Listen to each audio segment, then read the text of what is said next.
Rice কুকারে ভাত রান্না করেন তাহলে এই ভুলটা করবেন না। ভাত রান্না তো অনেকেই পারেন কিন্তু সঠিক নিয়মটা অনেকেই জানেন না। ভাত রান্নার ক্ষেত্রে অনেক রকমের সমস্যা হয়।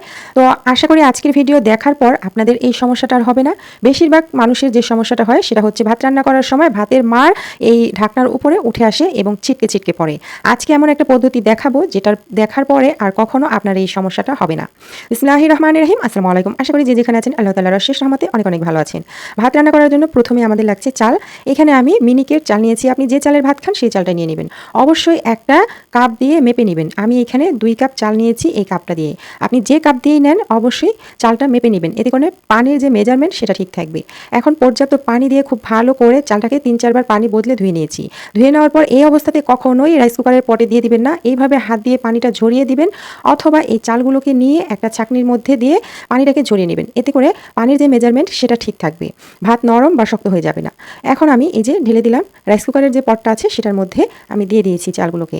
এখন এই যে ভুলটা অনেকেই করে থাকেন, এই যে রাইস কুকারের হাঁড়ির যে চারপাশে অথবা নিচে কোনো রকম যেন পানি না থাকে সেটা খেয়াল রাখতে হবে, মুছে দিতে হবে। এখন এখানে পানি দিয়ে দিচ্ছি। যে কাপটা দিয়ে আমি চাল মেপেছি সেই কাপটা দিয়ে পানি দিয়ে দিব। 2 কাপ চালের জন্য এখানে 4 কাপ পানি হচ্ছে সঠিক মেজারমেন্ট। 2 কাপ চালের জন্য 4 কাপ পানি দিতে হবে। 1 কাপ চালের জন্য 2 কাপ পানি দিতে হবে। তবে যারা ভাতটা একটু নরম খেতে পছন্দ করেন তারা একটু পানি বেশি দিবেন। এখানে আমি হাফ কাপের একটু কম পানি বেশি দিয়েছি, কারণ আমার হাজব্যান্ড শক্ত ভাত খেতে পারে না, ঝরঝরে। তো তুলোর মতো নরম যেরকম হয় সেরকম খেতে চায়, তাই আমি হাফ কাপ পানি বেশি দিয়েছি। আপনারা যদি ঝরঝরে ভাত খেতে চান তাহলে অবশ্যই 2 কাপ চালের জন্য 4 কাপ পানি দিবেন। এরপর ঢাকনা বন্ধ করে অনেকেই আছেন কি এইভাবে রাইস কুকারে বসিয়ে দেন। এইভাবে বসিয়ে দিলে ভাত যখন বলক চলে আসবে তখন কিন্তু ভাতের মাড়টা ঢাকনার উপরে উঠে আসবে। তো এতে করে যেটা করতে পারেন, এই যে এরকম একটি স্টিমার থাকে, এটা কিন্তু এই রাইস কুকারের না, আমার অন্য রাইস কুকারের হাতের কাছে ছিল, তাই এটা দিয়েই দেখাচ্ছি আপনাদের বোঝানোর সুবিধার্থে। তো এই যে এরকম যে স্টিমারটা থাকে সেটা দিয়ে এরকম ঢাকনা দিয়ে বসিয়ে দিবেন। সেক্ষেত্রে ভাতের মাড়টা একটু কম পড়ে, মানে পুরোপুরি বন্ধ হয় না, কম পড়ে। তো আমি সবসময় ব্যবহার করি না, কারণ যখন সবজি সেদ্ধ করি তখনই ব্যবহার করি, না হয় ঝামেলা লাগে। আজকের ভিডিওটা যদি মনে হয় একটু হলেও উপকারে আসবে তাহলে লাইক কমেন্ট শেয়ার করতে ভুলে যাবেন না। তো এটা আটকানোর জন্য যে কাজটা করতে হবে, এইখানে আপনারা 1 চা চামচ এইরকম রান্নার তেল দিয়ে দিবেন। এখানে আমি সবসময় রান্না করি এভাবে করে। এই একটুখানি তেল দেওয়ার কারণে কিন্তু এটা বলক চলে আসার পর ভাতের মাড়টা ঢাকনার উপরে উঠে আসবে না। এটা আমি প্রমাণ সহ দেখিয়ে দিব, পুরো ভিডিওটা সাথে থাকুন। ঢাকনাটা বন্ধ করে দিলাম। এখন আমি রাইস কুকারের মধ্যে বসিয়ে দিচ্ছি। এই রাইস কুকারটা যারা আমার ভিডিও দেখেন তাদের কিন্তু অনেক পরিচিত, আমি এর আগে অনেক রেসিপি শেয়ার করেছি। যাই হোক, আমি কারেন্টে লাগিয়ে দিয়েছি। এরপরে যে ইয়েলো কালার লাইটটা জ্বলে আছে, যখন আমি সুইচটা অন করে দিলাম তখন রেড কালার লাইটটা জ্বলে গেল। তো এখন আমাদের কোনো কাজ নেই, এইভাবে করে রেখে দিব। এটা একদম শুরু থেকে শেষ অবধি আমি একটা নাড়াচাড়া করব না, কিছুই করব না। বলক চলে আসার পর আপনাদের দেখিয়ে দিচ্ছি। এখানে কিন্তু ভাতটা বলক চলে এসেছে, আপনি নিশ্চয়ই ভিডিওতে দেখে বুঝতে পারছেন। আমি কিন্তু ঢাকনাটা একবারের জন্য খুলব না। এই ঢাকনার উপরে কোনোভাবেই মাড় উঠে আসবে না, ছিটকে পড়বে না।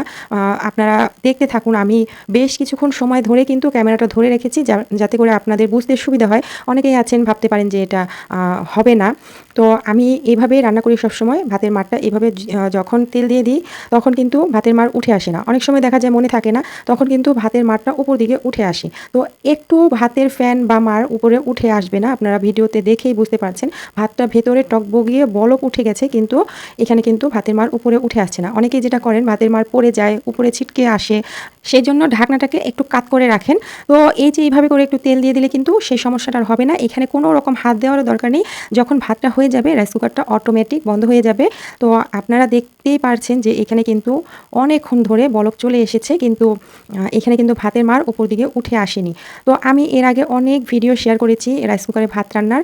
আমার 2টা রাইস কুকার, আমি সবসময় রান্না করি ভাত, ডাল, মাছ, মাংস সব কিছুই রান্না করি এর মধ্যে। তো অনেকেই ইদারিং দেখছি যে ভাতের মাড় উঠে আসে, সেই কারণে ঢাকনাটা কাত করে রাখেন। তো সেটার জন্যই আমি সেই সমস্যাটা সমাধানের জন্য আজকে আবার ভিডিওটা নিয়ে চলে আসলাম। তো এই যে আপনারা নিশ্চয়ই দেখেছেন, কিন্তু একবারের জন্য একটুও কিন্তু ভাতের মাড় ঢাকনাও ছোঁয় নাই। তো এইভাবে করে আপনারা ট্রাই করে দেখতে পারেন, আশা করি নিরাশ হবেন না। তো এটা যখন হয়ে যাবে ভাতটা তখনই বুঝতে পারবেন এই যে ঢাকনাটা কিন্তু একটু নষ্ট হয় নাই, মানে এখনও রান্না শেষ হয়নি, এখনও দেখতে পাচ্ছেন হালকা কিছুটা পানি রয়ে গেছে ভাতের মধ্যে। তো এই পর্যায়ে আমি দেখাচ্ছি যে যখন হয়ে যাবে তখন কিন্তু অটোমেটিক সুইচটা অফ হয়ে যাবে, রেড কালার লাইটটা বন্ধ হয়ে ইয়েলো কালার লাইটটা জ্বলে যাবে। তারপরেও কিন্তু আপনি এই হাঁড়িটা নামিয়ে নেবেন না, 10 মিনিট অন্তত অপেক্ষা করবেন। মানে কারেন্টের যে সুইচটা সেটা অফ করে দিতে পারেন, কিন্তু এই হাঁড়িটা নামিয়ে নেবেন না। 10 মিনিট অপেক্ষা করে আমি তারপরে হচ্ছে নেড়েচেড়ে দেখিয়ে দিচ্ছি।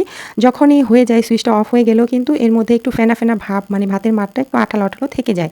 তখনই যদি আপনি উঠিয়ে নেন বা নামিয়ে নেন তাহলে একটু ভাতটা ঝরঝরা হবে না। তো তো যাই হোক আমি 10 মিনিট অপেক্ষা করেছিলাম, এরপর হচ্ছে নেড়ে চেড়ে দেখিয়ে দিচ্ছি। দেখতেই পারছেন মাশাআল্লাহ কতটা ঝরঝরে সুন্দর হয়েছে।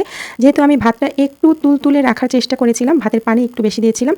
এই ভাতটা যখন ঠান্ডা হয়ে যাবে তখন কিন্তু আরও অনেকটা ঝরঝরে হয়ে যাবে। জানে না প্রেশার কুকারে এত সুন্দর ঝরঝরে ভাত রান্না করা যায়, অথবা সঠিক নিয়মটা না জানার কারণে অনেকেই প্রেশার কুকারে রান্না করতে ভয় পান। আজকের ভিডিওতে থাকছে কিভাবে প্রেশার কুকারে একদম সঠিক নিয়মে ভাত রান্না করা যায় সেই পদ্ধতি। আশা করি পুরো ভিডিওর সাথেই থাকবেন। ভাত রান্না করার জন্য প্রথমে আমাদের লাগছে ভাতের চাল। এটা আমি মিনিকেট চাল নিয়েছি, আপনি যে চালের ভাত খান সেটাই নিয়ে নেবেন। অবশ্যই একটা কাপ দিয়ে মেপে নিতে হবে, আমি এরকম একটা কাপ দিয়ে মেপে নিচ্ছি। এখানে আমি 2 কাপ চাল ব্যবহার করছি আজকে ভাত রান্না করার জন্য। তো চালটা নেওয়ার পর এখানে পর্যাপ্ত পানি দিয়ে চালগুলোকে ভালো করে ধুয়ে নিতে হবে। এখানে আমি পানি দিয়ে দিচ্ছি, আর অফ ক্যামেরায় খুব ভালো করে পানি দিয়ে ধুয়ে তারপরে পানিটা ঝরিয়ে নিয়েছি। তো ঝরিয়ে নেওয়ার পর দেখিয়ে দিচ্ছি, এই যে এইভাবে চাল ধুয়ে নিলে দেখা যায় এই চালের মধ্যে অনেকটা পানি থেকে যায়। এখান থেকে হাত দিয়ে এইভাবে ঝরিয়ে চালটাকে নিতে পারেন, অথবা একটা স্ট্রেনারের মধ্যে নিয়ে চালগুলোকে পানি ঝরিয়ে তারপরে চালগুলোকে প্রেশার কুকারে দিয়ে দিতে পারেন। আমি চালগুলোকে ভালো করে ঝরিয়ে নিয়েছি, এরপর প্রেশার কুকারের মধ্যে দিয়ে দিচ্ছি। এইভাবে করে নিলে যেটা হয় পানির যে মেজারমেন্টটা সেটা একদম পারফেক্ট থাকে। তো চালগুলো দিয়ে দেওয়ার পর এখন এখানে আমি পানি দিয়ে দিব। যে কাপটা দিয়ে এই চালগুলো মেপে নিয়েছিলাম সেই কাপটা দিয়ে পানি ব্যবহার করব।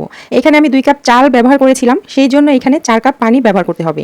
তো আমি এখানে 4 কাপ পানি নিয়ে নিব। পরের যে কাপটা শেষের কাপ 3 কাপ পানি আমি ফুল ভরে দিয়েছি, আর শেষের কাপ থেকে কিছুটা পানি কমিয়ে রেখেছি, মানে অল্প একটু পানি কম দিতে হবে প্রেশার কুকারে ভাত রান্নার ক্ষেত্রে। রাইস কুকারে ভাত রান্নার ক্ষেত্রে কিন্তু 2 কাপ চালের জন্য 4 কাপ পানি দিতে হয়, আর প্রেশার কুকারে ভাত রান্নার ক্ষেত্রে অল্প একটু পানি কম দিলে ভাতটা ঝরঝরে হয়। তো আমি চুলায় বসিয়ে দিয়েছি ঢাকনাটা লাগিয়ে, এরপর অপেক্ষা করব 2টা সিটি বাজা পর্যন্ত। এইখানে 10 মিনিট মাত্র সময় লাগে 2টা সিটি চলে আসতে। তো এইখানে আমার একটা সিটি কিন্তু অলরেডি চলে এসেছে। এখন অপেক্ষা করব পরবর্তী সিটি দেওয়ার জন্য। একটা সিটি বেজে যাওয়ার কিছুক্ষণের মধ্যে আরও একটা সিটি কিন্তু বেজে যায়, মাত্র 2 মিনিট সময় লাগে। তো যখন দ্বিতীয় সিটিটা বেজে গেছে তখন আমি চুলাটাকে অফ করে দেব। চুলাটাকে অফ করে অপেক্ষা করতে হবে 10 মিনিটের জন্য। এইখানে যে ভুলটা করা যাবে না, এই যে চুলাটাকে অফ করে এই ঢাকনা খোলার জন্য এই যে সিটিটা এটাকে উঁচু করে ভেতরের বাষ্পটা বের করা যাবে না। চুলাটাকে অফ করার পরেও কিন্তু কুকিং প্রসেসটা চলতে থাকে। এটাকে রেখে দিতে হবে 10 মিনিটের জন্য, অথবা যতক্ষণ না এর ভেতরের বাষ্পটা বের হচ্ছে নিজে থেকে ততক্ষণ পর্যন্ত। তো যখন ভেতরের বাষ্পটা বের হয়ে যাবে নিজে থেকে তখন ঢাকনাটাকে খুলে নিচ্ছি, আর দেখতেই পাচ্ছেন মাশাআল্লাহ ভাতগুলো কত সুন্দর হয়েছে, একদম পারফেক্ট হয়েছে। এই ভাতগুলো যখন একটু ঠান্ডা হয়ে যাবে তখন কিন্তু আরো অনেকটা ঝরঝরে হয়ে যাবে। এখন তো খুললাম গরম অবস্থাতে এরকম ঝরঝরে আছে। এখানে আরো একটা টিপস দিয়ে দিচ্ছি, যারা ভাতটা অনেকটা নরম খেতে পছন্দ করেন তারা পানির পরিমাণটা একটু বেশি দিবেন, যারা আরো বেশি ঝরঝরে খেতে পছন্দ করেন তারা পানির পরিমাণটা আরও একটু কম করে দিবেন, তাহলেই হবে। রান্নার প্রসেসটা পুরোপুরি সেম থাকবে, শুধুমাত্র পানির মেজারমেন্টটা একটু কম বেশি করে দিলে কিন্তু ভাত নরম অথবা ঝরঝরে হবে। আশা করি আজকের ভিডিও একটু হলেও ভালো লেগেছে। আজকের মতো বিদায় নিয়ে নিচ্ছি, সবাই অনেক অনেক ভালো থাকবেন, সুস্থ থাকবেন। এতক্ষণ সাথে থাকার জন্য অসংখ্য অসংখ্য ধন্যবাদ। আল্লাহ হাফেজ।